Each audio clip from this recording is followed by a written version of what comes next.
I'm diving into Clean from 1989, soon to be 1989 Taylor's version. 1989 was first released in October 2014. This is lucky number track 13 off of the album. It was the ending track on the original full album, written by Taylor Swift and Imogen Heap. Clean is a metaphor for getting over a relationship.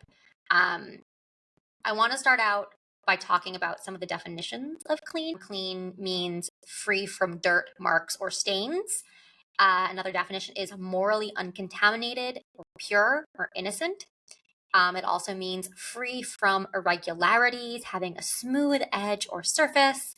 And then when you're talking about taste, sound, or smell, it means giving clear and distinctive impression to the senses, or sharp. So I think for the purposes of this song, Clean, really talking about free from dirt or marks and morally, uncontaminated or pure, because what she uses to talk about being clean a lot is water. Water is one of the biggest parts of the metaphor here. I actually counted 7 metaphors and 2 similes, and I didn't know that a simile was a type of metaphor, or it has been that long since I learned about metaphors and similes or talked about them. But water is really, in all forms, are the primary drivers of the metaphor in this song. And what I found was really interesting is the changing role of water. You start out but with a drought. This is the absence of water, and this is something negative. The drought was the worst. It caused the flowers to die of thirst. But then you have a storm. Perfect storm, rain came pouring down, and I was drowning. So the absence of water is a drought, and that's negative. But then the presence of too much water causes drowning, which you would think would be negative, but then becomes positive, because that's what lets her finally breathe.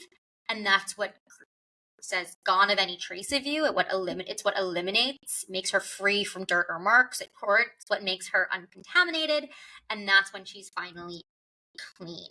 And I can go on. There's the flood, water fills her lungs. So this duality of water as both bad and good, which I really see as a metaphor for a relationship, that either the relationship itself can be both good and bad, or how when you're getting over a relationship, you tend to see both the good and the bad.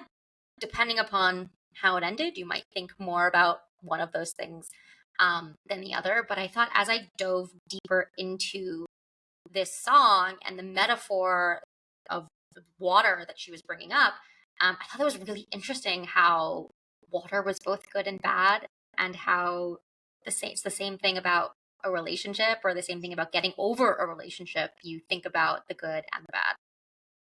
I think something really cool with metaphors that I maybe should have said at the top is thinking about there's 2 parts of a metaphor. There's the vehicle and there's the tenor. So the tenor is the thing that is being described, and the vehicle is how it's being described. So if I say, you're,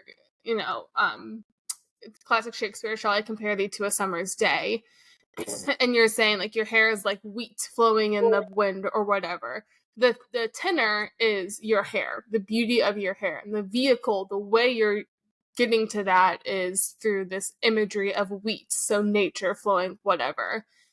So I think that's a really interesting thing with any metaphor analysis is, I could say, Taylor could have used a lot of things to say that she was getting clean. She could have made a song about Lysol, technically. But she chose water, which is... Hashtag not sponsored.